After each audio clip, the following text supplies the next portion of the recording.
Ofra, you and Shimon have developed some unique content in the community of practice and design. Specifically, I think about the concept of degrees of freedom and of drift. Okay. Would you be willing to talk to us more about that? There are two distinct things, but one is leading to the other. Degrees of freedom is something I remember happening in our team 4 years ago, and that's when we started talking about degrees of freedom in a specific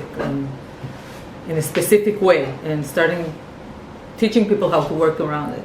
Why? Because, as Shimon said, I mean, most of us, in my TED Talk, most of us are operating in a world that someone else created, and that relates also to gender. So it could be what the chief of general staff tells you. It could be what you perceived as your national security agenda, because we don't have any written documents of that sort. It could be your ethics, your morals, your constitution. We don't have that as well, by the way. So you have this perception of how much leverage you have in either thinking or acting, which are obviously related. And this was an exercise, the one that I talked about was an exercise on the Palestinian issue. Now, remember, the Palestinian issues for us is this endless maze.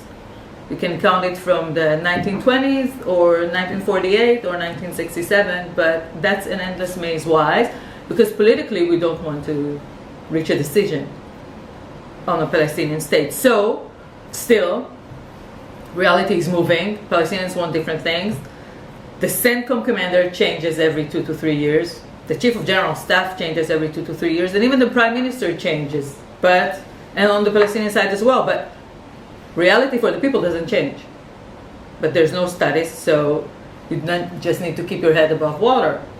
So this new CENTCOM commander comes, then gives a directive to the teams. Okay, I want you to find me some creative way to better the situation. However, I want you to keep it in the frame of two-state solution, which was the key political concept of what reality will be like eventually, two states, Israel and Palestine. And they've been working on it for a day, because he said, I want something innovative, I want something, give me something creative, how to change reality for the people, for the Palestinians living in this region, security-wise for Israeli security. I want something out of the box, but I want it within the two-state solution politics. And nothing was happening. They were talking, they were throwing ideas, they were playing, nothing was happening for 6 to 7 hours. And eventually one of the guys, I won't say his name, he says, if we keep the two-state solution thing, which is something that is accepted by the entire world, which is part of our national legitimacy, which is what allows us to do stuff as a state in the world, he said, no, we have to take it off the table. If we take this thing that shackles us, our thinking and our operations, if we take it out of the table, maybe we can start thinking about reframing. And that's what they've done. So they've done it. They've come, again, 3 days, a totally new set of political rules will begin between Israelis and Palestinians. A new strategy and a different kind of operations. And then the CENTCOM guy comes back and they show it to him. And he couldn't take it. He just didn't know what to do with it, because they told him, you wanted us to do something which is different? You want an alternative reality? They can't coincide. Now you have to choose. You have to choose. Mm-hmm. Either stay in the box and you're going to have no creativity. You have no alternative. You are going to keep doing the same that you're doing, maybe better, more successive, less successive. Or we are giving you an alternative, a viable alternative. We can explain it, again, good story. We can explain it, we can show you why it's going to be better for both sides, Israelis and Palestinians, but you'll have to give up something, and that's the directive of two-state solutions. So that event is what ignited this concept in your mind of degrees of freedom? I don't know. Again, we're talking a lot about awareness. So even if we've done this before, Yeah. but we've never explicitly asked the teams to talk about in the structuring phase of the inquiry, how you begin, how you motivate yourself to do an inquiry, how you position yourself in inquiry, to use this concept of degrees of freedom to say, okay, this is what binding me. Whether it's doctrine, I mean, Shimon kept saying throw the doctrine away from the table. I keep mentioning it as don't throw it off the table because it's there. So we cannot ignore it. But think of it as it's just another reference. Just another reference. Yeah. To say solution is just another reference. It's not a directive. So you have more directives, more formal directives than we are. Our generals are also operating under directives, whether oral or written ones. Just use them as a reference. Point of departure. Because it's easy to use something and deconstruct it as a point of departure than just start talking and ignore the fact that there is this white elephant in the room. Okay, so we started work. It became an operational concept and not just an idea, a philosophy, of a theory like the metrics. Yes, we use the metrics all the time, but instead of telling them, okay, do a blue pill and then do a red pill and see where they take you, no, talk to me about what imprisons your mind. So talk about it, make it, be aware that it's there. And then the opposite mirror, and again, that's like the tricks, and that's what I do in my teams. I'm not saying that, again, Shimon and I have totally different styles. I would tell them, okay, show me that, then the answer to where the degree of freedom is will come, we usually come from that, okay? It will evolve from that. But you have to address it. So we address your shekels, then you find your degrees of freedom.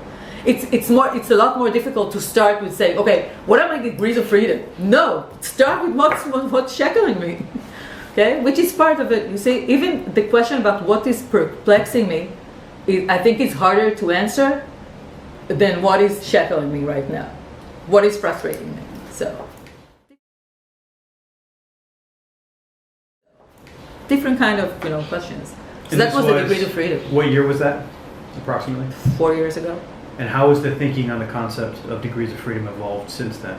How has it grown for you as a practitioner? First of all, now it's kind of a mandatory. For me, it's kind of a mandatory. It became, we talked about measurements, qualitative measurements. How do you know your inquiry is going to succeed? Yeah. So that for me has become a measurement of success. Show me where you took a degree of freedom, and I will tell you if you reached a design, Got it. a design success. Okay, so it's a measurement of success, and I think again how you begin, what's the point of departure to reach it will be different. Sometimes it will be documents, sometimes it will be an experience. Someone is bringing an experience to the table and say, okay, I've been doing this. Again, I'm quoting, right? So I've been doing these operations for a while. They're successful tactically, but I don't see any end to it. Okay, so someone will start from personal experience. In the Middle East, you just open the newspaper and say, it's all there. Just decide what to read, and basically both the shekels and degrees of freedom are there. And another way, obviously, is to look at the strategic players around you that you think are faring better than you, that you envy them, that you want to be like them. So in our case, it would be either the Russians or the Turks, or sometimes the Iranians. They behave differently, geopolitically, strategically, operationally. They behave differently. Now, again, we're a democratic state. We're in a Western country, or aspiring Western country. We don't want to be like them, but we envy them. So again, there is a degree of freedom that they take, that they allow themselves, that we don't. So that could also ignite the discussion. So it became something operational that we do at the beginning of the inquiry. And for me, when I'm saying it's the quality, like I measure it, the quality of the inquiry, it's also, I wouldn't go to the next phase if I'm not convinced that they gave themselves this kind of, they opened something that they can work in. Because if they didn't open the space at the beginning, it's going to just go narrow down the road. So why wait 3 days if you didn't give yourself the conditions to begin something new? Brilliant. So I'll let Ben ask the next and last question, but before I go, thank you so much, because you've given me a wonderful question to ask my whoever sits next to me on the plane home, I'm going to say, tell me about what imprisons your mind. We'll see how that goes. Neil.